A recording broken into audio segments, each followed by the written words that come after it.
Investing for kids is one of the most exciting ways to take care of them as a parent, a grandparent, an uncle, a godfather, a godmother, something like that. And up until now, it's been a little bit more cryptic. Now this new act has changed everything because the Secure Act 2.0 that was just passed links up two of the most impactful accounts that a kid could ever have into one. And so it simplifies our process hugely. This is my favorite news of the year as a dad and an uncle. So in the past, we had certain options as far as investing for our kids. We could just invest in an account in our own name and claim that someday we're going to give it to them. Hey, I've got this brokerage account kind of with her name earmarked on it, and whenever she's 18, I'll buy her a car, something like that, which is totally viable. You don't necessarily get a lot of tax benefits for it. There's no legal protection to make sure that the kid gets the money. It's just sort of loosey-goosey. It's an envelope with a name written on it, if you will, but it's earning interest because it's in the stock market. That's cool. And that's still a viable option, but it's imperfect, as is the other option that we could do, which is a custodial account. It's really similar to that first one, but you legally tie the kid's name and social security number to that account so that it's legally theirs. The custodial part just means that whoever has set up the account, the adult, is sort of the custodian of the account until the child reaches adulthood. So until the kid's 18, they can't really touch the money. It's not really able to be used by them. And then once they turn 18,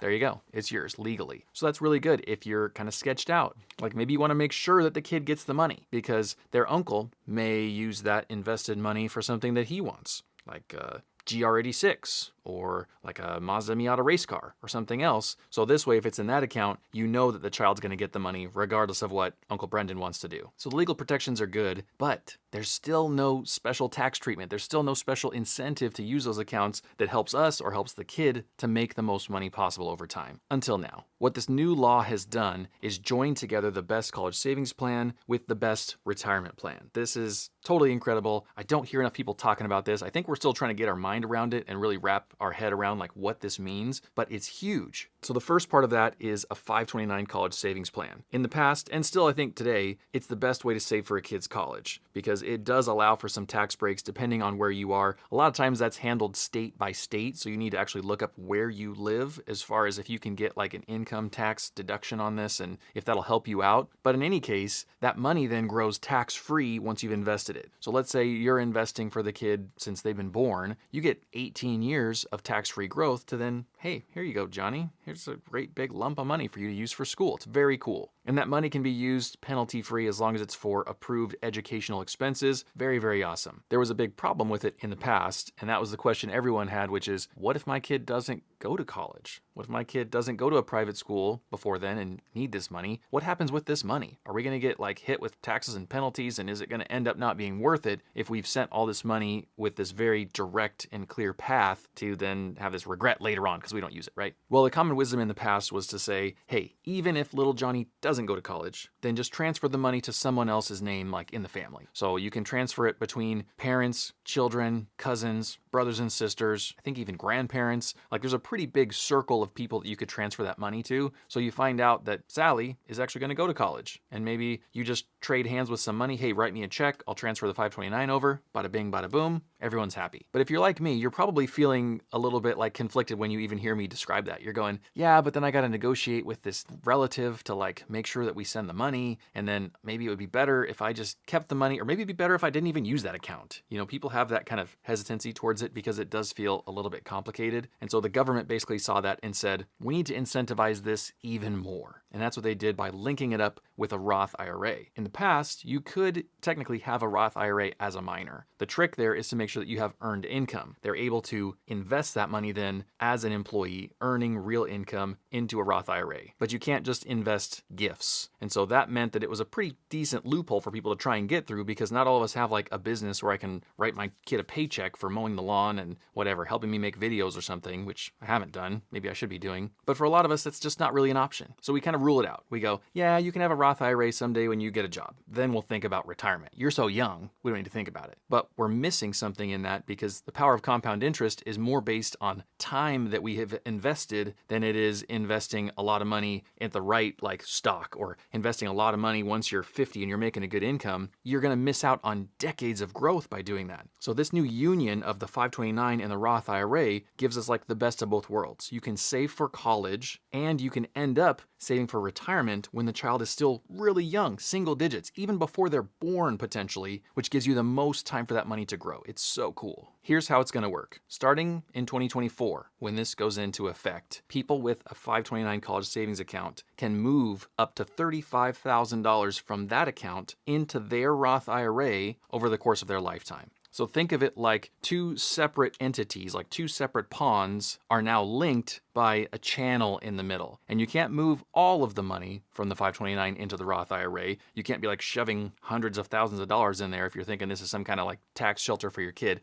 It's not that, but it is a really good way to use that money if the kid either doesn't use it all, maybe they go to like a 2-year college and get a certificate instead of using all the money that was there for a 4-year degree, or you can just know now that whatever happens, we can throw money into this 529 account, and whether or not they go to college, whether or not their brothers and sisters go to college, somebody can use this money for sure for a Roth IRA, and there are powers within a Roth IRA that make it the most flexible of retirement accounts even. So before we talk about the potential of what that Roth IRA money could do, let's talk about the limitations that we have to meet to do this whole thing and to use this kind of account. So the rules and limitations are, number one, the 529 has to be open for more than 15 years. This is not to use the 529. You can still do a 529 normally, but to do this transfer, it has to be open for more than 15 years. That's a while. The number two rule and limit is that this rollover is also subject to the Roth IRA's normal annual contribution limits. So contributions are just how much money goes into the account. For 2023 right now, that's $6,500 per year. So all that really means is that, hey, let's say you have the full 35 grand you want to put in there starting in 2039. You can't necessarily lump it all in there all at once. You'll probably have to take a bite-sized chunk and say, hey, the annual limit we can put is $6,500. Put that much in there this year. Then the next year rolls around. Let's put another $6,500 in. Then the next year rolls around. Put another $6,500 in. And so that's really cool for two reasons. Number one, you're investing that money basically as early as you possibly can. And number two, because you're maxing this out with 529 money, that frees up any personal income that you have by that time, because you're probably an adult and you're out making money at a job, to either invest in other accounts like a 401k, like a taxable brokerage, something else, or to just spend. I mean, how fun is that to be like, oh yeah, I'm investing money that grandma gave me back in 2024 for my college, but because I'm already investing that money, then I can go on that vacation or I can buy myself a car or whatever other cool thing. The last rule and limit for this is that that Roth IRA needs to have the same account name holder person to it that the 529 does. If the 529 is set up for Sally, the Roth IRA has to also be set up for Sally. It seems pretty simple. You just have to have the same people on both accounts. They have to align, but I can't have a 529 in my name and then think I'm going to transfer it into a Roth in my kid's name, if that makes sense. Just make sure that you line up the accounts before you try and do a transfer. What makes this so cool is that both of those accounts were growing tax-free as long as they were used for the right purposes. So you put the money in there, it's growing as a 529 tax-free. Then let's say you have it open for 15 years because you start it when the kid's in the womb or when they're young or whatever. They're a young adult. You've got extra money in the 529 that they didn't use. Then you can start putting it over into the Roth IRA where it's also growing tax-free, because that's how a Roth IRA works. That's the beauty of that kind of account, is it's growing tax-free for forever. So that means whenever the kid is at retirement age and they want to pull out all this giant lump of money that they've got, they're not going to have to worry about paying taxes on it. And that's just so powerful, A, for peace of mind, and B, for knowing that, hey, whatever tax rates are in 50 years, the kid won't have to worry about it. But there's even more benefits than that, because a Roth IRA has special powers. Unlike other retirement accounts, like a traditional IRA,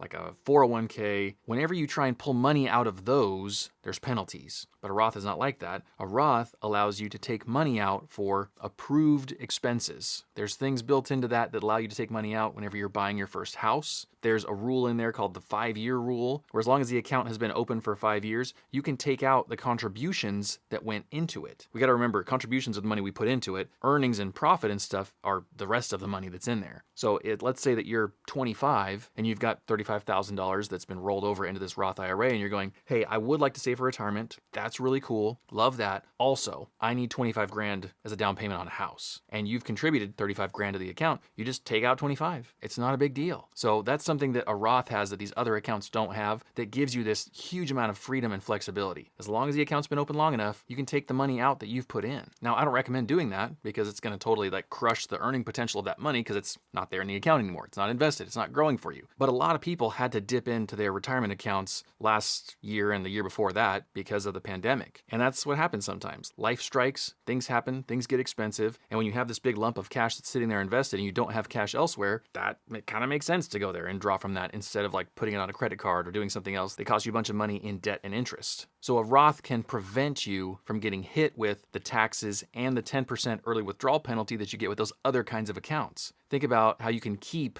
20, 30, 40% more money for yourself, even if you have to withdraw it early by doing this kind of account. There's just so many benefits here. This thing is just wrought with benefits. And so for me, the takeaway is, if anybody has wanted to invest for their kids' college, but has been hesitating because they don't really get how a 529 works, or they feel like, well, what if they don't go to college, or something else is really holding them up, then now you have way less reasons to be held up. I think the best thing we can do is open a 529 as soon as possible to get that 15-year clock working in your favor so that you'll be able to roll it over sooner rather than later. Start investing a regular amount as often as you can. Ask relatives for gifts of money instead of gifts of like loud baby xylophones and like talking dogs and crazy things like that aren't as much fun as dollar signs. And then just rinse and repeat. I mean, it just seems like such a no-brainer now to go ahead and do this. Except that there's one condition under which we probably shouldn't be investing for our kids, and that's if it comes at the expense of our own financial well-being. We need to make sure that we're prioritizing ourselves, the stability of our household, and everything that we need to keep the lights on before we think about Junior's college fund or Junior's future retirement. Because unlike our bills or our future retirement fund, Junior can get a scholarship for college. Junior can go to a community college instead of that 4-year institution out of state that's hundreds of thousands of dollars that he really likes, but